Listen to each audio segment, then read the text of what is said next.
오늘 아침 거울 속에서 낯선 노인을 보셨나요? 분명 매일 아침 세수를 하고 머리를 빗으며 마주하던 얼굴인데 문득 멈춰서서 가만히 들여다보면 이 사람이 정말 나인가 싶을 때가 있습니다. 거울에 맺힌 습기가 서서히 걷히고 그 너머로 비친 얼굴과 눈이 마주쳤을 때 우리는 형언할 수 없는 당혹감을 느낍니다.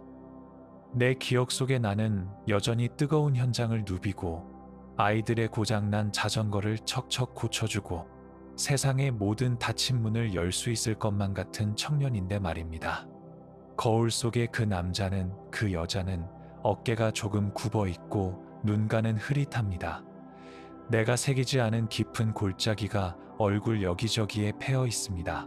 도대체 이 낯선 노인은 어디서 온 걸까요? 사람들은 말합니다. 이제 좀 쉬어도 된다고, 그동안 고생 많았다고 말이죠. 하지만 그 따뜻한 위로가 때로는 날카로운 사형 선고처럼 들리는 건 왜일까요?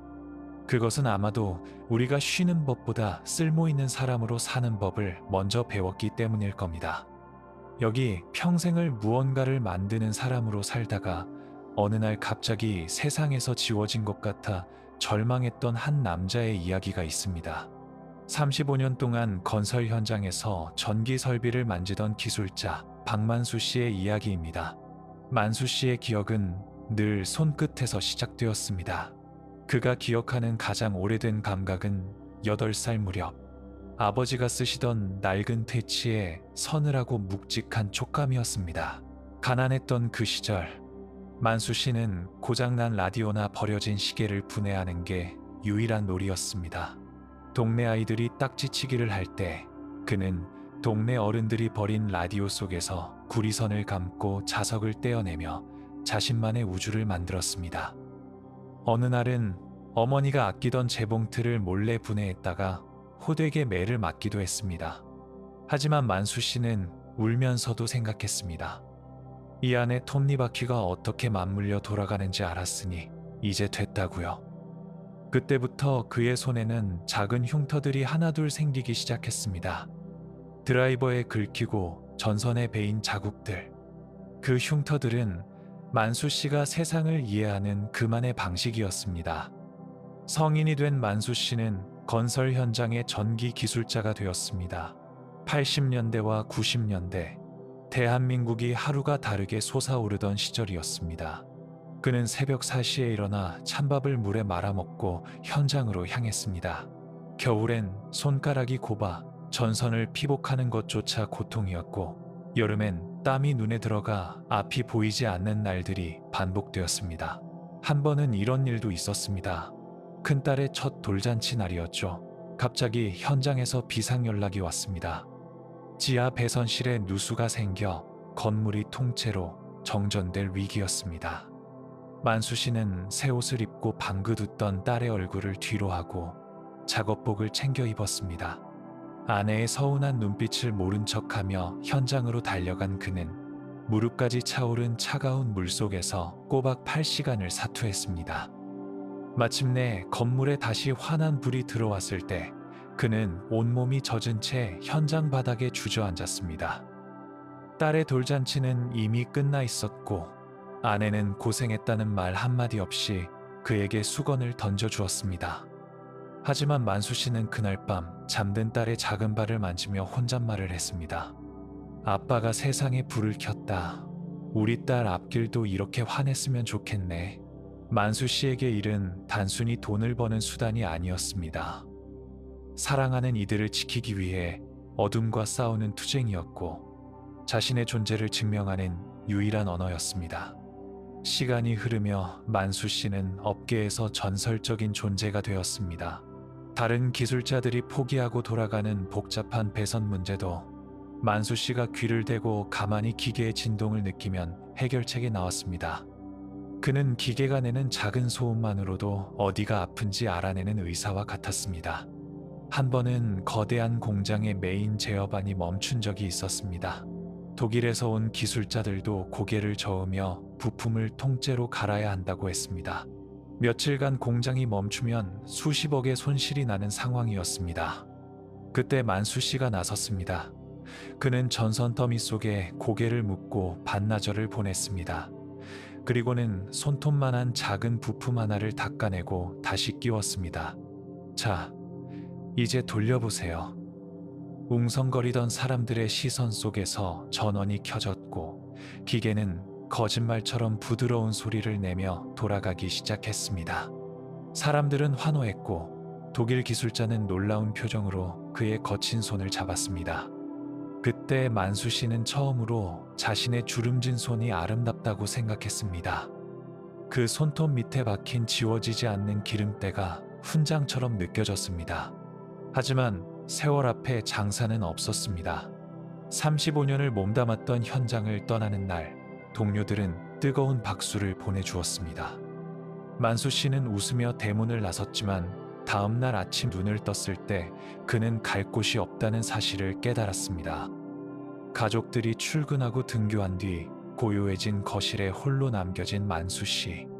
그는 베란다 창밖을 보며 하루를 보냈습니다. TV 소리는 시끄러웠고 라디오에선 모르는 노래들만 흘러나왔습니다. 무엇보다 그를 힘들게 한 것은 더 이상 내 손이 쓸모가 없다는 사실이었습니다. 어느 날은 아내가 장을 보러 간 사이 부엌의 싱크대 수전을 고쳐보려 했습니다. 조금 물이 새는 것 같아 몽키 스패너를 들었는데 예전 같으면 1분이면 끝날 일이었습니다. 그런데 손끝이 떨렸습니다. 시력은 흐릿해져 작은 나사가 잘 보이지 않았고 무릎은 바닥에 닿기만 해도 시큰거렸습니다. 간신히 수전을 고쳤지만 돌아온 아내는 고맙다는 말 대신 핀잔을 줬습니다. 아이고, 그냥 사람 부르지. 고치다 더 고장나면 어쩌려고 그래요? 이제 이런 거 좀 하지 마세요. 그 한마디에 만수 씨는 마음 한구석이 무너져 내렸습니다. 평생 세상을 고치고 불을 밝히던 그의 기술이 이제는 가족들에게조차 성가신 간섭이 되어버린 것 같았습니다.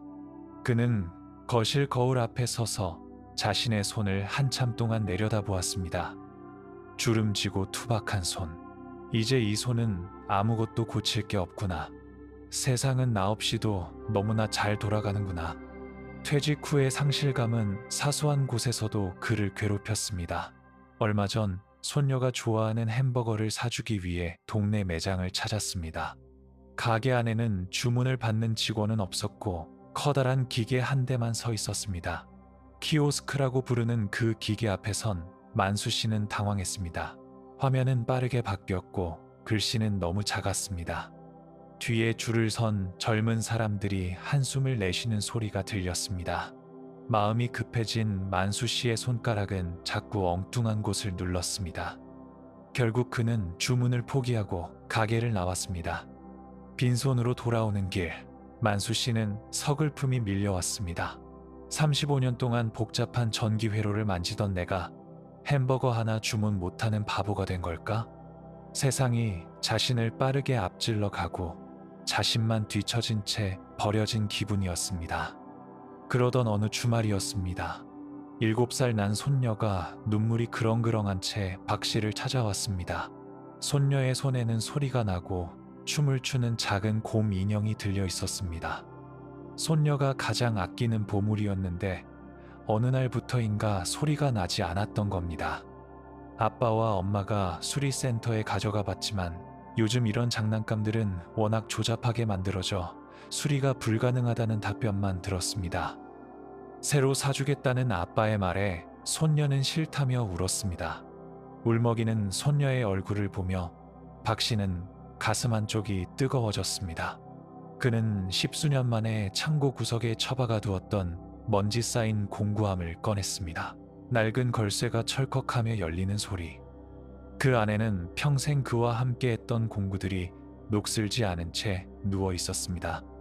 박 씨는 돋보기를 2개나 겹쳐 쓰고 거실 소파 아래 조명을 켰습니다. 떨리는 손으로 인형의 배를 갈랐습니다. 그 안에는 머리카락보다 가는 전선들이 엉켜 있었습니다. 박 씨의 눈이 번쩍였습니다.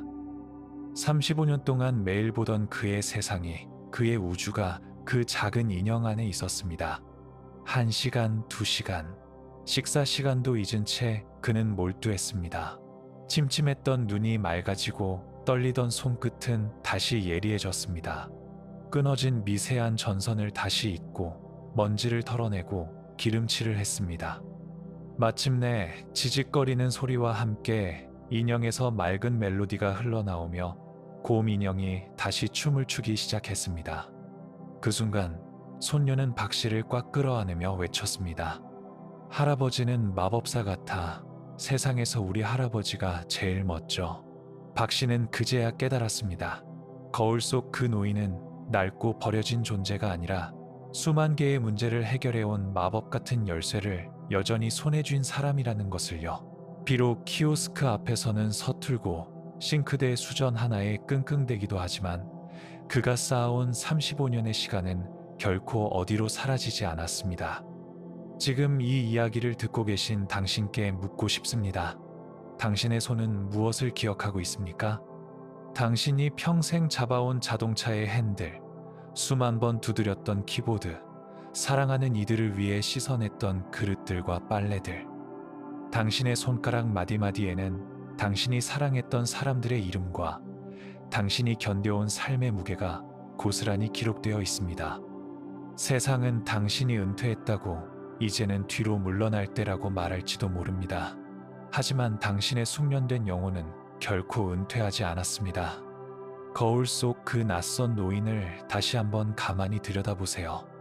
그의 눈밑 주름은 비겁하게 살지 않았다는 정직한 기록입니다.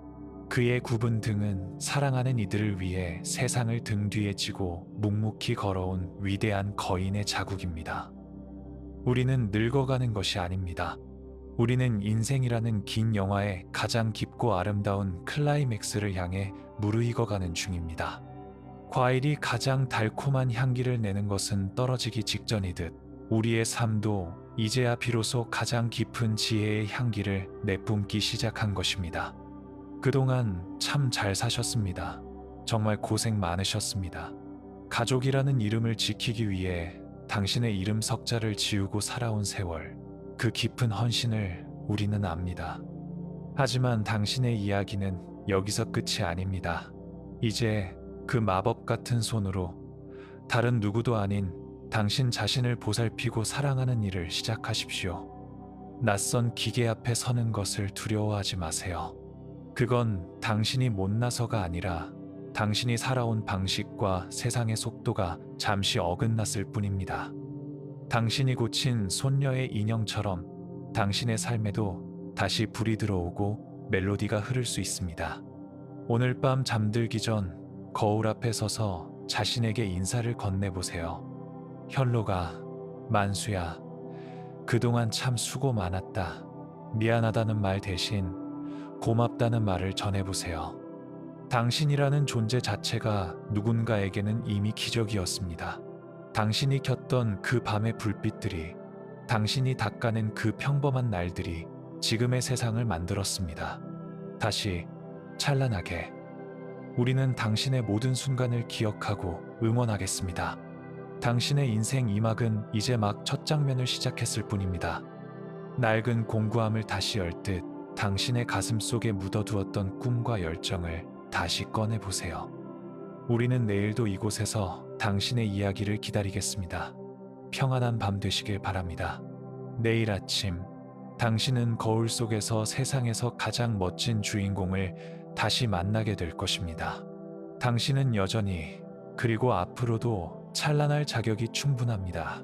오늘의 이야기가 당신의 마음에 닿았기를 바랍니다. 구독과 좋아요를 눌러 앞으로도 꾸준히 전해질 저희의 이야기를 기다려주세요. 비슷한 사연이나 마음의 이야기들도 댓글로 함께 나누어 주시면 좋겠습니다. 다시 찬란하게 오늘도 평안한 밤 되십시오.